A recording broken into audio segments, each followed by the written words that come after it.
Hello, welcome. Thank you for joining us. We're going to get started here. We have a great program lined up for today, Prozbul, Innovative Halachic Change or Gaming the System with Rabbi Zvi Hirschfield. Rabbi Hirschfield teaches Talmud, Halakha and Jewish Thought at Pardes. In addition, Zvi is a faculty member of the Pardes Center for Jewish Educators and has been training and mentoring Jewish educators for over 10 years in Tefilah in educational settings, critical issues in modern Jewish thought, and Israel education. Zvi holds a BA in history from Columbia University and did graduate work at Harvard University in medieval and modern Jewish thought. He studied at Yeshivat Or Tzion in Israel and has rabbinic ordination from the chief rabbinate of Israel. All right, so without further ado, please welcome Rabbi Hirschfield. Hello, everybody. I get to say, I'm assuming it's morning for most of you, but I realize you could be from anywhere on the globe. It's the miracle of Zoom. So Boker Tov.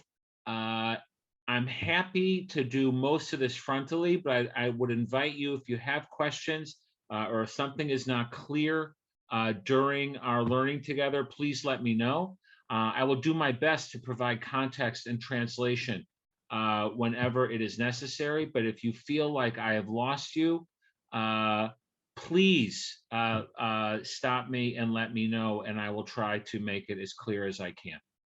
Okay? So we're going to begin our journey into a discussion of Prozbul. As I was telling Alex before we got started, the word Prozbul itself is a Greek word. It's a debate whether it means document or contract or legal bill of some kind, but it has its origins, as we'll see in just a moment, around the biblical laws of Shmitah, of the sabbatical year.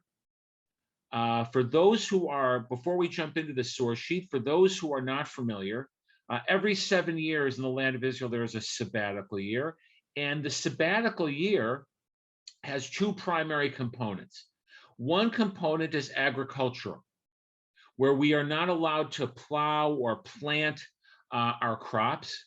And in fact, all the crops that do pop up in the sabbatical year, the fruits or the grains that grow during that year, are said to be ownerless. We're supposed to open up our fields and invite anyone, animals and people alike, to come and partake of the fruits and grains that are growing in the fields. And individual ownership over the field ceases. In the book of Leviticus, we're told, because it's a reminder that the land belongs to God. I know that Rav Shmuel has written extensively about the implications of Shmitah and some of these laws vis-a-vis our responsibility to the environment and ecological and ethical concerns. In this case, though, we're focusing a little bit more on the economic. The other area of Shmitah, of the sabbatical year, relates to loans. And that is the idea, as we'll see in a moment inside the text, that one who has borrowed money and has not paid it back, the sabbatical year wipes out the debt. So every 7 years, in principle, there is a reset, a forgiveness of debt that goes across the board, which I know right now that sounds wonderful, but that also indeed brought its own challenges. So if there are any sort of overall questions about what I've said, please raise your hand or turn off your mic and let me know. If not, we're going to jump in. I'm going to share my screen with you, which miraculously is something I know how to do, even in my state of technological challenge. I still know how to do that. And we're going to jump into our text, our biblical text. So the agricultural laws around the sabbatical year are covered primarily in the book of Leviticus. And here in the book of Deuteronomy, a whole nother element is interjected. And the text begins in Deuteronomy 15 by telling us at the end of 7 years, there will be a Shmitah, which means a remission of debt. And the text goes on to say, here is the matter of Shmitah. I'm translating freely from the Hebrew a little bit. You have the English here next to you. Shmot kol baal mashe yado. Anybody who is holding a loan over his friend, over Re'ehu, lo yigos, he may not collect from his friend or from his brother on that loan because it is a Shmitah to God. The text says we are allowed to collect on loans that are outstanding to foreigners, but not to our brethren. Okay? So the Jewish people with one another have a period of release of debt. The text then goes on to say something very interesting. It says, however, Efes kilo yubacha, there will not be poor people among you. God will bless you and bless the land that he has given you. Now, this is very interesting. It's why, what does this have to do with poor people and loans? In context, in the biblical context, loans were not used for business purposes. As an agrarian-based economy, loans were basically a form of tzedakah, of charity. A farmer had a bad year. In order to buy more materials and seed to get himself back on his feet or herself back on her feet for the following year, they would need a loan, money to tide them over until the new crop came in. That is why there is a link between the need to borrow money and poverty. We are not talking about investment bankers with outstanding debt for billions of dollars on different stock deals that at the end of the 7th year is going to be undone. We are speaking in terms of debt, private debt between individuals, of loans given over to help people through difficult times. And the Torah goes on to say, why will there be no needy people among you? Because as is the theme of the book of Deuteronomy, if you listen to God's laws and follow his commandments, then God will bless you and bless the land. Okay? It goes on to say, because you'll be blessed by God economically, you'll be able to extend credit to the Gentile nations around you. And you will also enjoy sovereignty and security. So far, so good. Now the text takes a turn. If we do everything right, no one will need to lend money because everyone will be economically self-sufficient and doing well. However, the text goes on, if there is a poor person among your brethren in your land that God has given you, now the Torah says, don't harden your heart. Don't close up your fist from the poor.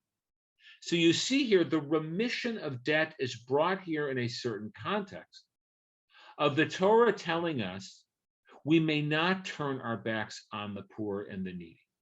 We may not harden our hearts. We may not close up our fists. Rather, the Torah says, open up your hand and lend money, provide him with what he needs and meet his needs. Now, why wouldn't we do that? Why wouldn't someone want to lend money to a friend? Well, here the Torah makes the link. If there's a remission of debt at the end of every 7 years, there's going to be a problem. What's the problem? Hishamer lecha, beware. Pein yeh devar im levavcha bli yal. You'll have a negative or base thought in your heart that will say, what? The 7th year is approaching. The Shmitah is approaching. There's going to be this forgiveness of debt, and I won't get my money back. The needy person won't pay me back. And therefore, I'm not going to lend. Because if I lend money in year 4, year 5, year 6 of this 7-year Shmitah cycle, I might end up having the debt forgiven, and therefore I won't lend money to begin with. You see the problem. If divine blessing is sustaining everyone, then no one is concerned. No one feels that they might be without. But if divine blessing, for whatever reason, is not sustaining everyone, then there's going to be a challenge. There are going to be needy people. There are going to be wealthier people. And now the wealthy person can enter into a mindset that says, I can't lend out money. That whole 7th year deal, which brings everybody back to an equal footing, well, I could really pay the price. I won't get my money back. And therefore, I can't afford to lend money with this Shmitah system in place. The Torah anticipates that thought system and it offers a solution. What is the Torah's solution? The Torah's solution to give is based on the following. The Torah says, give generously, naton niten lo, v'lo ye'ra levavcha. Don't have any regrets or negative thoughts when you give him. Why not? Ki biglal hadavar hazeh yivarecha Hashem elokecha b'chol maasecha v'chol mishlach yadecha. Don't worry. If you give generously, God will guarantee that you will come out okay. Don't worry about it. God is offering the Jewish people the best 401k plan we could possibly ask for. God will take care of your needs. You be generous, and God will make sure that things work out. And then it goes on to say, Ki lo yechdal evyon b'kerav haaretz. There are always going to be the poor and needy among you. Therefore, God says, I'm commanding you to open your hand and your heart to the poor. So, here we have the Torah laying out both a situation, a solution, and a potential problem, and a solution to that problem. The situation is as thus. People fall into debt. They borrow in year 1. They borrow in year 2. They borrow in year 3. And as a result of falling into debt, they can't get out. They can't get out of debt. The Torah comes along and says every 7th year, the loans are all released. You get a do-over. You get to start again. But there's a problem. When all the lenders realize that every 7th year there's going to be a do-over, they're going to stop lending money. They're going to say, I can't afford to lend money. I can't afford to get into this cycle of giving out money and then not getting it back.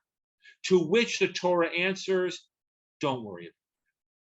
God says, if you give generously, I will take care of you. If you open up your heart and open up your hand, I will make sure that your livelihood is blessed. You give generously, you rely on me to take care of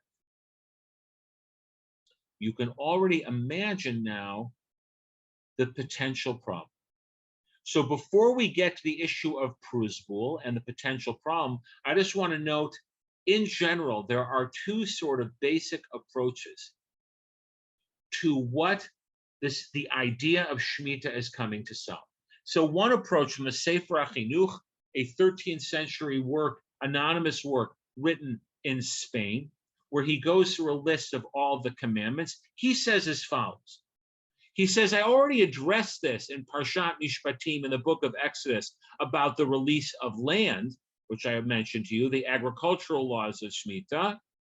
And I spoke to you then about the root of the commandment.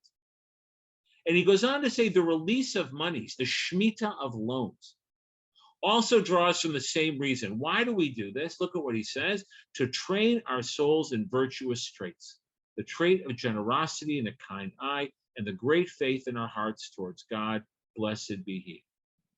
And then our soul will be prepared to receive the good from the master of all, and which is included in blessing and mercy. So what's he saying? He is saying Shmitah at its core is not about the poor. It's about training ourselves to be loving and generous people. God tells us to wipe out those loans, according to Sefer HaChinuch, not because the poor need it, because fundamentally we need it. We need to let go, he says, of our attachment to material things and to trust in God's blessing and mercy. We need to overcome our very instinctive, self-protective and ego-driven desires to hold on to as much as we can and to give and to share and to take care of others. And he says this will be a training that will also prevent us from stealing, from taking things that don't belong to us, to becoming obsessed with our material existence, and to learn not to be envious of what other people have, and to trust in God. The Shmitah prohibitions are there to teach us how to control our relationship with money and property and material blessing. Maimonides, however, took a different view. Maimonides says, as to the precepts enumerating the laws for the year of release and the Jubilee year, some of them imply sympathy with our fellow men and promote the well-being of mankind, because it's about taking care of the poor. Maimonides says very simply, we are commanded in these laws to take care of the poor. They are the great economic equalizer to get everybody out of crushing debt and everybody brought back to the status quo. Are there any questions about what I've laid out so far before we talk about the great rabbinic innovation of Prozbul? I don't see any hands, so I'm just going to keep going. We're good? Actually, I'll just stop the share for a moment just to look around. Everyone's good? You're with me? Okay. Someone's got really cool flashing lights on their ceiling. That's very exciting. I like that a lot. Gives a very festive atmosphere. Okay, we're going to keep going. Alex, give me a nod. We're good. Keep going. All right. Alex is our producer, in addition to everything else that Alex gets to do. Okay, here we go. As you might imagine, in this system, a problem emerged. And here is what we learn about what happened in the late Second Temple period from a scholar named Hillel. Hillel noticed a problem. The Mishnah tells us the following. It says a loan secured by a Prozbul, by this type of legal document, is not canceled by the Shmitah year. This was one of the things instituted by Hillel the elder. Now, you're going to look at this and say, what? The Torah says loans are forgiven. Why would a rabbi who loves the Torah, who feels obligated by the Torah, create a document, create a Prozbul to avoid loans being canceled out? Why would a rabbi come up with a way to get around a law that the Torah commanded? The Mishnah tells us why. For when he saw that people were refraining from lending to one another, they were transgressing that which is written in the Torah. Guard yourself, lest you will have that negative thought in your heart about the seventh year, and you will be miserly, and you won't lend. Hillel said, that's it. I'm putting in the Prozbul. What happened? A problem emerged. The Torah thought it could solve the problem of people not lending money in the face of remission of debt by God promising to take care of this. Well, you're not going to believe this. It's a stunner. But it turns out that there were a lot of Jews who were not able to overcome their desire to hold on to their money, even with the promise of the Torah that God would take care of them. And they said something like, well, that's really nice, God. But you know what? I prefer that my checking account retain the following balance. People stopped lending. And now Hillel the elder was faced with the real problem. Because if people didn't lend, the poor would be stuck. And he made the decision to create a legal workaround, a Prozbul document that enabled the lender to collect their money even after the sabbatical year, with the intention then of turning to the wealthy people and saying, now you've got no excuse. You weren't lending money because you were worried the sabbatical year would cancel it out. I, a rabbi who loves the Torah and follows the Torah, I'm going to give you a legal loophole to get around the law of Shmitah to protect against people becoming miserly and not lending their money. And as the Mishnah told us, Hillel instituted a Prozbul for the betterment of the world, to fix the world. So what happened? Hillel Let's go back. If the reason we have the sabbatical year, as the Chinuch pointed out, was so people would not become selfish and harden their hearts and overly attached to their money, it didn't work. And if the reason we had the Shmitah year, the cancellation of debt, as Maimonides taught us, was to take care of the poor so the poor would have a fresh start, it wasn't working. The poor were being hurt by the sabbatical year because they couldn't get loans that they desperately needed to bridge themselves back to better times. So Hillel came along and solved both of those problems by creating a Prozbul, a legal document that technically gave one's loans over to the court, enabling the court to collect on those loans, even in the face of a sabbatical year. And now you should be wondering to yourself, well, wait a minute. Is that really possible that the rabbis could actually institute something that seems to work around or go against what the Torah wanted? The Torah says that the loans during the sabbatical year are canceled out. How can a rabbi come along and come up with a loophole to get around a biblical commandment? Now, as we see here in a moment, the rabbis of the Talmud after Hillel were scared about that very same problem. So here is what they said. They asked a fascinating question. But is there anything like this where by Torah law, the sabbatical year cancels the debt, but Hillel instituted does not cancel the debt? The Talmud asked the $64,000 question.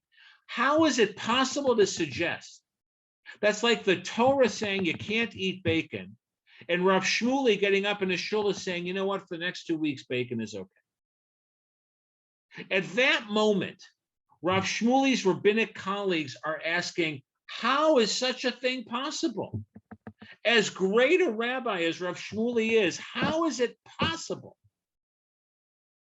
that the Torah could prohibit bacon and Rav Shmuley could say bacon is okay? Well, that's what they were asking about Hillel. How is it possible the Torah says sabbatical year cancels out debt and Hillel institutes a Prozbul and the debt isn't canceled? This shook them to their very foundation. Let's take a look at their answers, and we can discuss why they were so terrified.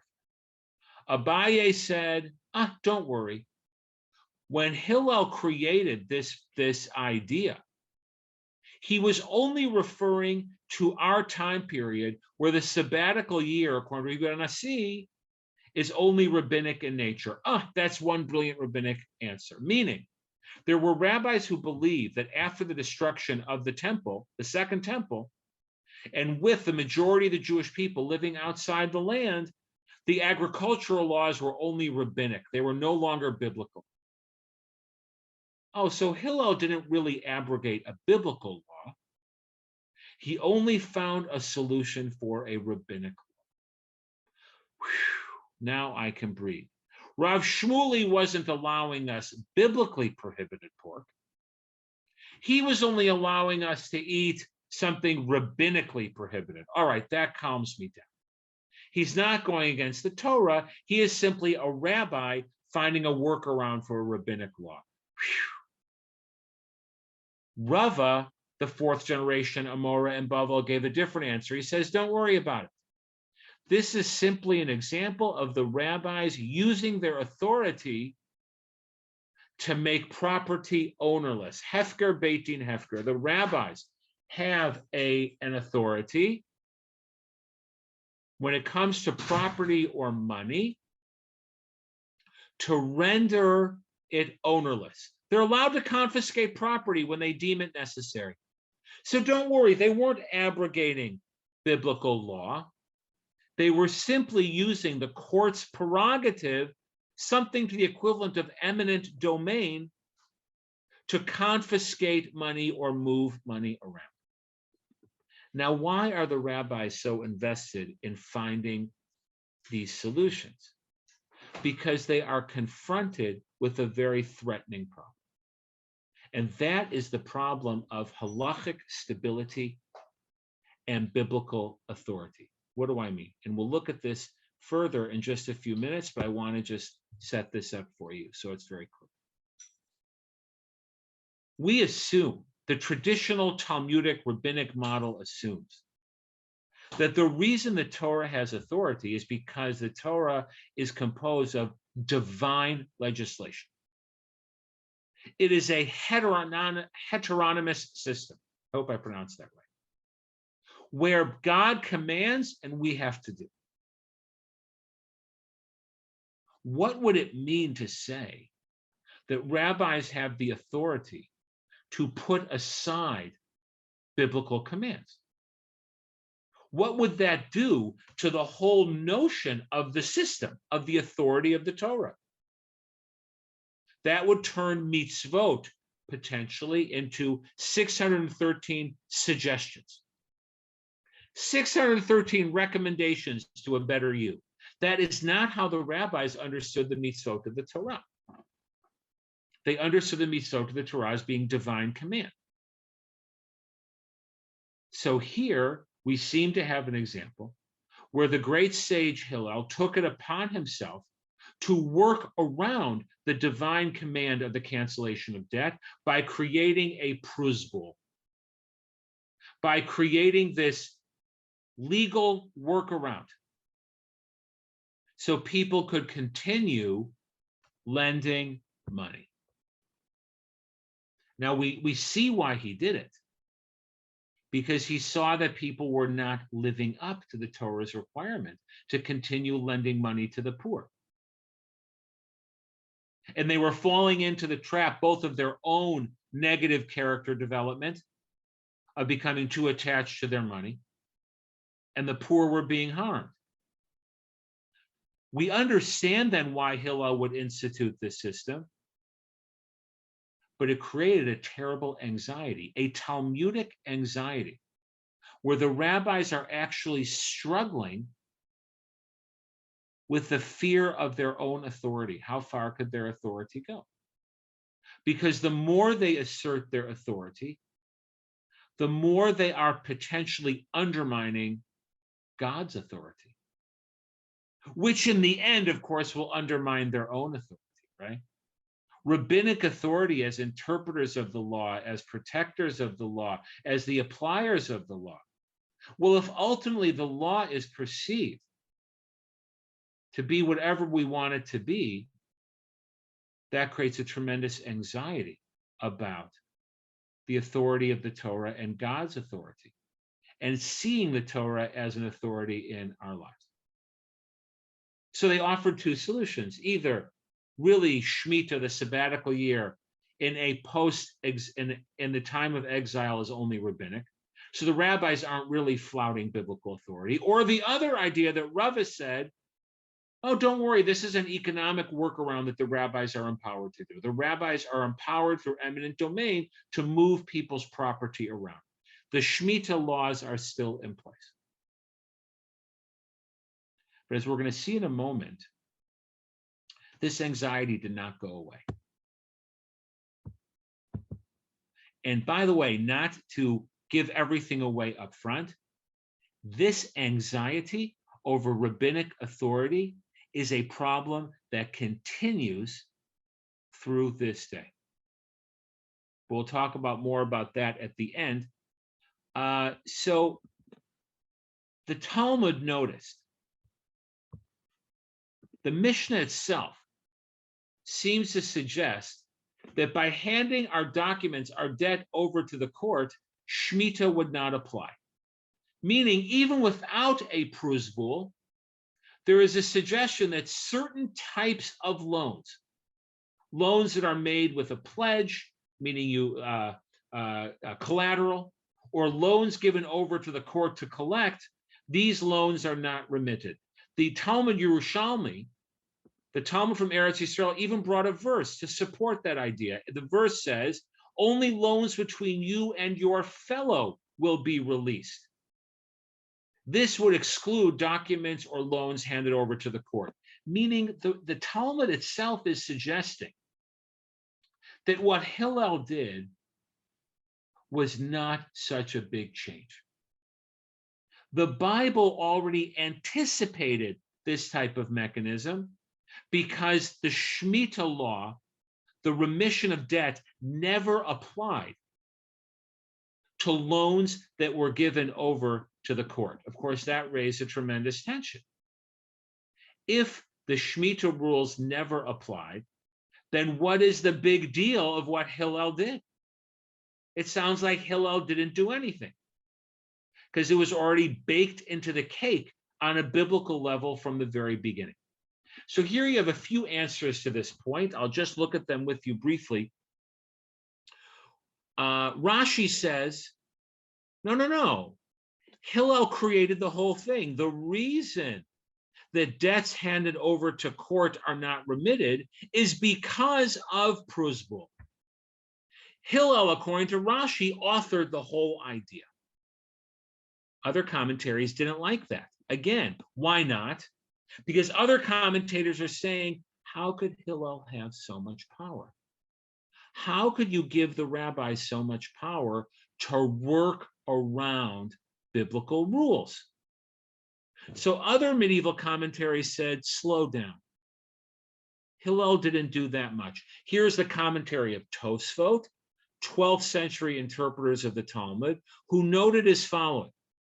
They said, even though we have the verse, the rabbis interpreted the verse in the Sifrei, in a rabbinic collection of midrash, of halachic hermeneutics, that loans given over to the court are not under Shmitah, meaning Hillel didn't establish anything new.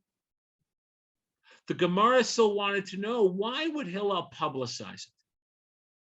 Why would Hillel make everybody aware of this biblical loophole? And that's what the Gemara wanted to know and wanted to justify.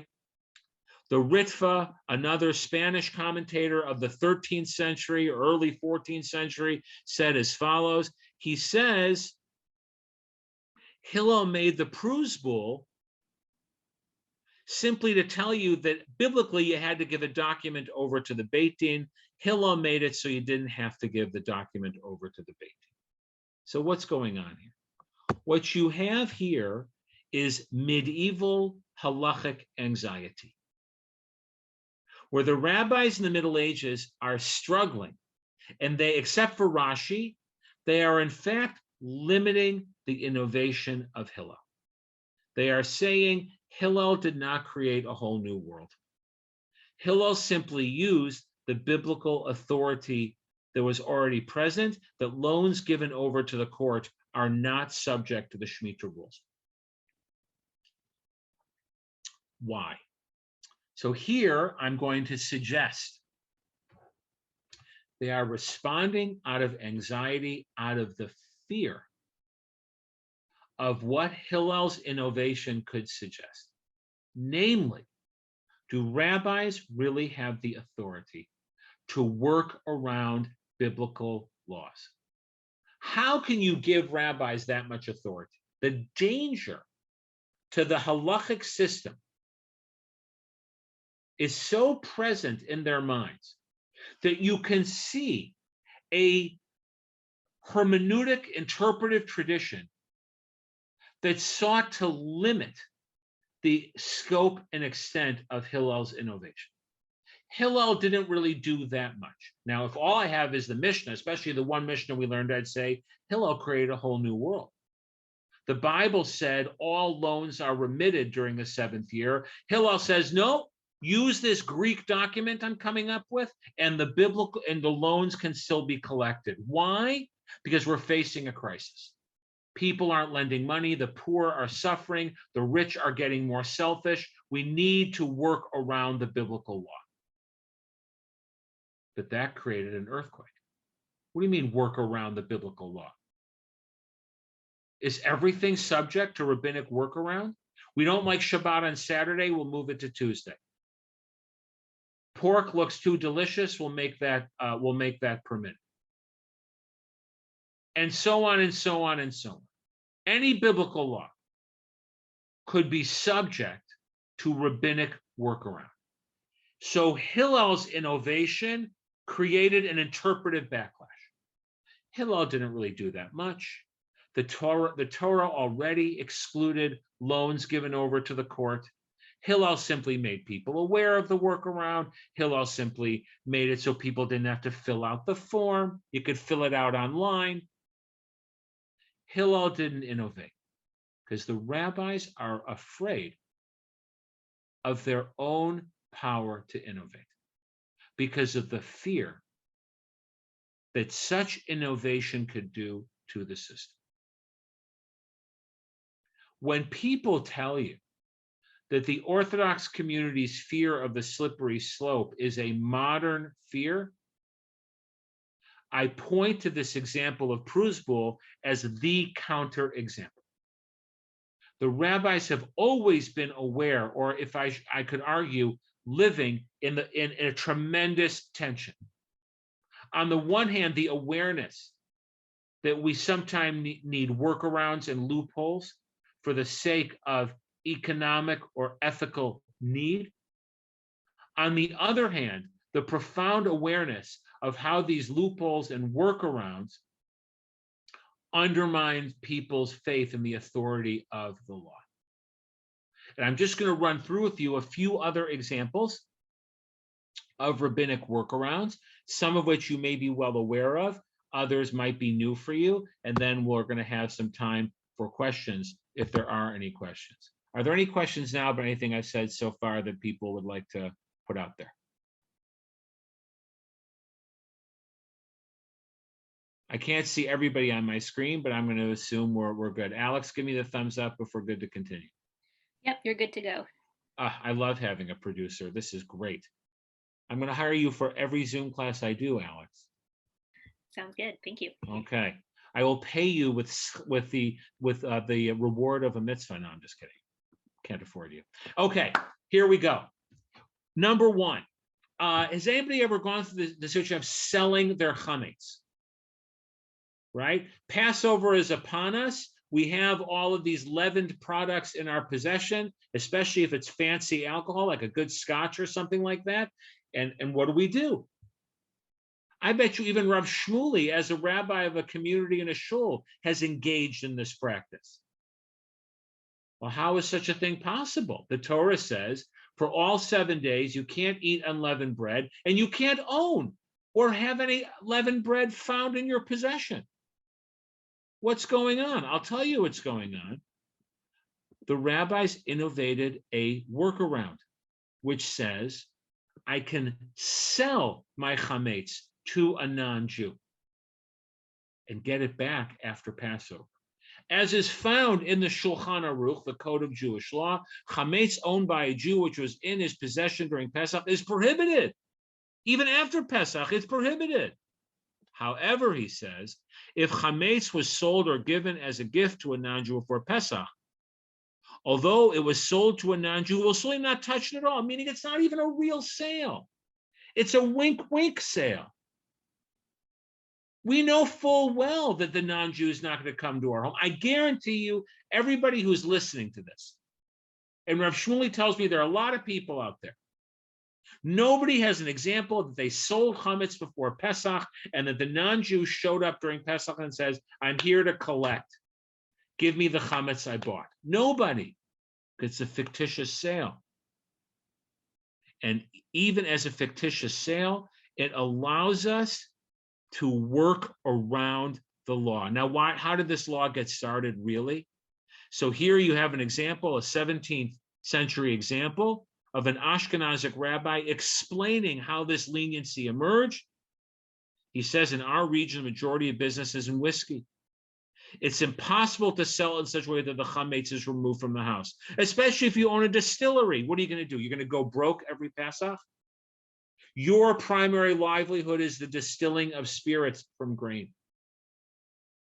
The only way you don't go broke on Pesach is we allow you to sell your chametz to a non-Jew. And this leniency spread far and wide, where I guarantee you a Talmudic rabbi would say, what are you doing? You got to get rid of your chametz. Got to get rid of your leavening. And here we are, 1,500 years later, and the selling of chametz is a widespread practice among the most observant, the most strict, especially in cases of financial loss. I'll give you another example. Lending money with interest. The Torah says you can't lend money with interest, right? Because lending money is a chesed. It's an act of kindness. It's tzedakah. It's charity. You don't charge interest. It's part of sustaining your fellow. Well, in a post-agrarian economy, we developed a problem. Money lending was no longer about tzedakah. Money lending was business. It was investment. It was banking. So the rabbi said, well, we need a workaround.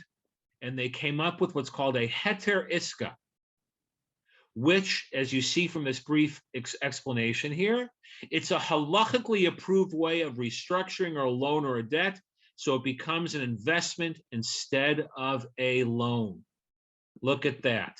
Look at the rabbinic innovation. In the face of economic need, we come up with a workaround.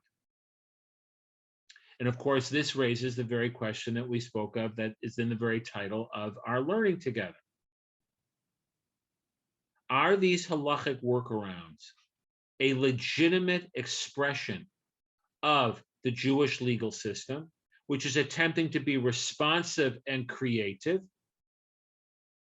Or is this just gaming the system? Is this turning these laws into a joke? And therefore, we can do whatever we want whenever we need. It's a very fair question. I'll just give a couple more examples, and then we'll turn it over to questions. This is a Shmitah example. For any of you who have been in Israel, I know Rav Shmuley was just in Israel. We're not supposed to plant. We're not supposed to harvest. We're not supposed to sell our produce. So what is filling up the supermarkets and fruit shops and vegetable stores in the land of Israel in the sabbatical year? The answer is we came up with what's called the heter mechira, the leniency of selling the topsoil, which means that farmers and kibbutzim and moshavim, farming communities all over Israel, not all, but most, go again, just like selling chametz, they sell the topsoil of their farm. So now the soil belongs to a non-Jew and not to a Jew, and therefore you can plant and harvest as usual. Now again, you could view this as you're cheapening the system. Or you could say, this is how legal innovation works. I'll give you one more example. There are many other examples in Halakha, but I'll give you one more example and then offer you my understanding of what's happening here in general. This one's a bit complicated, but it's worth looking at. At least I think it's worth looking at. Fruit and produce grown in the land of Israel have a system of tithing, which means before one can eat it, different portions have to be given. The Kohen, the priest, gets truma. The Levite gets maser. And then there's another form of tithe of a tenth. In years 1, 2, 4, and 5 of the tithing cycle, there's something called maser sheni, where a person has to take a tithe, a tenth of their produce, and literally bring it to Jerusalem to eat it in Jerusalem alongside the various sacrifices they're bringing to the temple at festive or joyous times. Lovely. Every farmer in the land of Israel is going to bring their produce to Jerusalem. And the Torah even says, if bringing all of that produce is too difficult, you can transfer the value of that produce onto coins and bring those coins with you to Jerusalem and use it to buy food and wine or voluntary sacrifices, again, to celebrate and eat, enjoy, and festivity with your family and friends in Jerusalem. However, there's one small catch. When you want to transfer the value of this produce onto coins, you have to add a fifth. you have to add a 20% fine or addition. It's more expensive to bring it on coins. Now, that is all the lead up to something fascinating the Mishnah says. The Mishnah says one can act in a deceptive manner when it comes to Maser Sheni. What? The Mishnah, the rabbis are saying, you know what? We're going to give you a loophole, a workaround, a way to cheat the system. How does this work? Because the rabbis claim that when one redeems their own produce for the second tithe, they have to add the fifth. If you redeem somebody else's produce, you don't have to pay the extra. So what do they say you can do? You can say to your grown-up son or your daughter or your Hebrew slave and say, hey, take this money as a gift and redeem that Maser Sheni, that second tithe over there. What? The rabbi said you can trick the system. You can game the system to save the extra penalty money. The Talmud asks, why would the rabbis let me do that? Why would they want to encourage me to work or cheat the system? And here they offer a fascinating reason. The Talmud asks, why can we be deceptive in this issue of the second tithe? It answers because the Torah says about redeeming the second tithe, God will bless you. The second tithe will be a blessing. What does that mean? It means the Torah has an interest in the commandments being seen as a blessing to us, not a curse. I believe that logic dominates the rabbinic thinking throughout. I don't think that the rabbis are trying to find loopholes or game the system as a way of thumbing their nose or saying the system doesn't count or the system isn't important. I think what the rabbis are saying is that there are two competing values. There is the value of the sabbatical year and remission of loans. There's the value of getting rid of our chametz. There's the value of not charging interest on loans. And a whole host of other cases where they made changes, inheritance law, the second tithe. I've got a whole list. Following those laws is a value. But there's a competing value.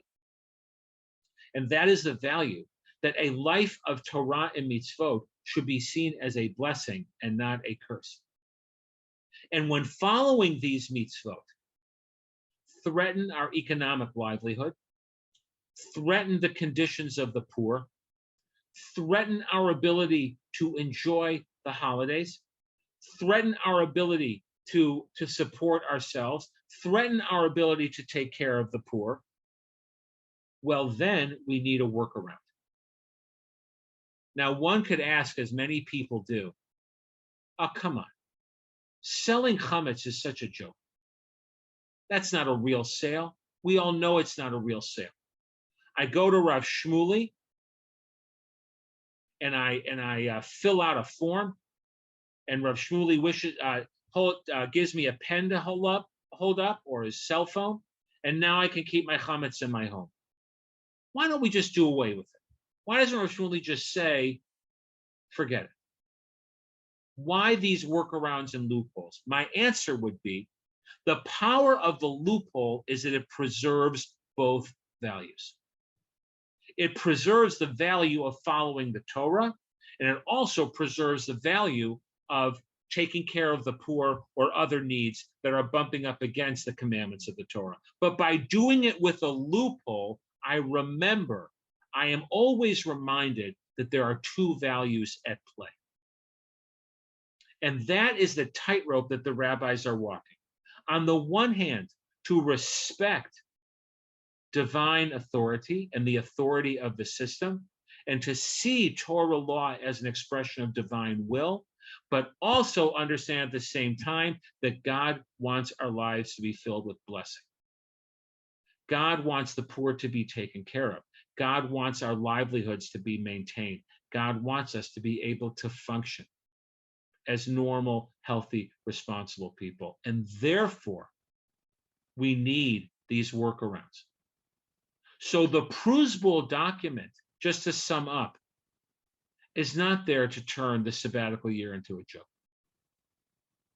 The Prozbul document is meant to be a shining example of how we live in the tension between two competing values. And that is the value of a biblical Torah that ideally says all debts should be canceled. Because God will guarantee that we'll be taken care of, and a human reality where God's guarantee was no longer enough. And people were going to stop lending to the poor to their own detriment and to society's detriment, unless the rabbis acted and created a workaround. But that document itself should remind us that we live in a tension between these two values. Hillel's innovation was not to get rid of the Torah. It was to figure out a way to remember what the Torah wanted from us and to still make the Torah, living according to the Torah, possible in our lives at the same time. I am done talking your ear off. What questions or comments might you want to share?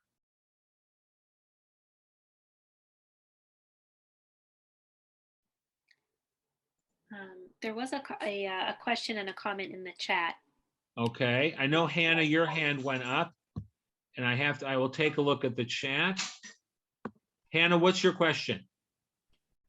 I'm actually very cynical, and when you started to tell all these things, I thought that's why Jewish people can be such great lawyers, because they find a way, how to really go around and loop it.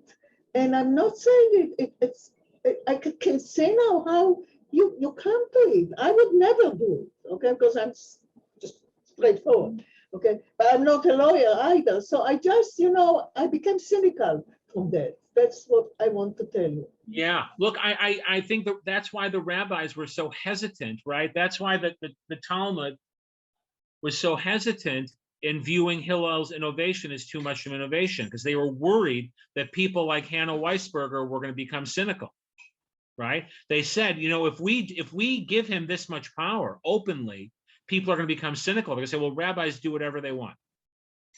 And I hear that cynicism. On the other hand, you could argue for a good 1,800 years, they seem to manage to bridge this gap, right? That people figured out to both follow the laws of Pesach and to get rid of the chametz, that they didn't eat the chametz and they didn't buy the chametz, and sell their chametz as a workaround at the same time. So you could argue they somehow managed. And I agree with you. Most people aren't even aware anymore of the need for a heter iska. People go to the banks in Israel. It's actually there on the wall, by the way. You know how kosher restaurants have their certification? The banks in Israel have the heter iska on the wall. But you're right, that loophole has become so ingrained, no one even thinks about it. The same thing with Shmitah, by the way. Yeah. But it's more than that. So popular, you wouldn't even know it's a sabbatical year in Israel today. You wouldn't know. Go in any grocery store, you see all the fruits, all the vegetables, and you buy without thinking. So I hear your point. Yeah, it's more. It's like now I think, I'm an Israeli. So here I see how much the Constitution is really sacred, okay? And how here people try now, they learned how to have the loopholes and go around. So it's really took it to another step. I'm not saying it's a cynical thing, but it's like it just opened my head, because people say that Jewish people can be great lawyers, and maybe because they learned from this how to go around. Well, right, but I just also want to remind us, sometimes they learn to go around, and sometimes they say no, and they say, no, we have to follow these lines. But you're right, I understand where you're coming from. It's a very good point. Other questions or comments? But I'm not very cynical. Hevanti. Siniut. What am I missing in the chat, Alex? So there were a couple comments and question going back. Gary asked, can we use tikkun olam as a principle to modify the law when it is necessary? Not overruling a law, but using another concept, principle to nudge it a little in the right way. Well, the Mishnah has examples of using tikkun olam to adjust or change the law. In laws of divorce, in certain laws in reactions to our relationship with non-Jews. So it certainly happened in the past. I think the big question people want to know today is, where is this legal flexibility of today? Here is where I'm going to get a little heretical, right? I think that we are living in a time, at least in the Orthodox world, where the fear of the slippery slope is so powerful that legal flexibility has become a code word for, giving it all up. And many Orthodox rabbis, and again, I realize this is going to be taped, so that's okay, I can get myself into trouble, are so afraid of being called reform. And you should know, Chana, in the Orthodox world, that's not a compliment. In the non-Orthodox world, it could be a lovely compliment. But in the Orthodox world, being labeled reform is not a compliment. And the sense of, if I acknowledge the flexibility of the law, am I going to pull the whole foundation down? So I think it's not a question of not having tools in the toolkit. It's a question of who's willing to use those tools. And I also have to acknowledge the fear is legitimate. The fear that we can undermine the system with too much flexibility is real. The question is where we want to end up on that scale, and that's a fascinating, interesting question. No, it's a very strong tension. No, I just wanted to ask, I know that this is Judaism, but I heard that the Muslims also go by the rule of no interest for a loan. Do they stick for it, or they also had something to go around? They need a heter iska, right? Okay. Anybody who lends money to a Jew with interest needs a heter iska. But again, the heter iska feels like a loophole, right? All right. I want to live also. Anybody else with a quick thought? Because I realize we're out of time, basically. What I want to ask, Prozbul was only related to the Shmitah, or he had other things also? Prozbul is related only to the Shmitah. I'll hear from Barry. I think you wanted to say something. I think you're on mute, though, Barry. Okay. It's Dove, not Barry, but that's all right. I'm sorry. I was just reading off the screen. Dove. I realize it. I think the key was your statement. It's not that we're doing whatever we want, or rabbis do whatever they want. It's rabbis doing what they need. And that was the point of the chesed. Yes. Right. And the question that we're going to fight about endlessly, unfortunately, in the Jewish world is, what is it we need?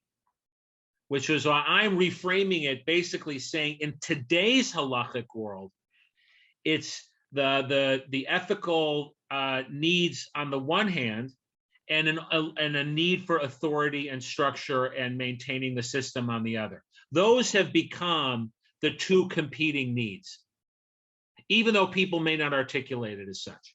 I think you're right. Well, you know what? I can't finish any better than having Dove thinking I'm right.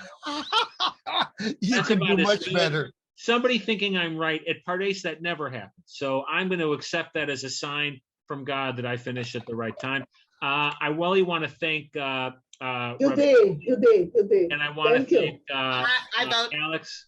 And I want to thank all of you for including me. I had a lovely time with all of you. And I hope you all continue with your learning in this wonderful program and in other wonderful programs. Alex, thank you.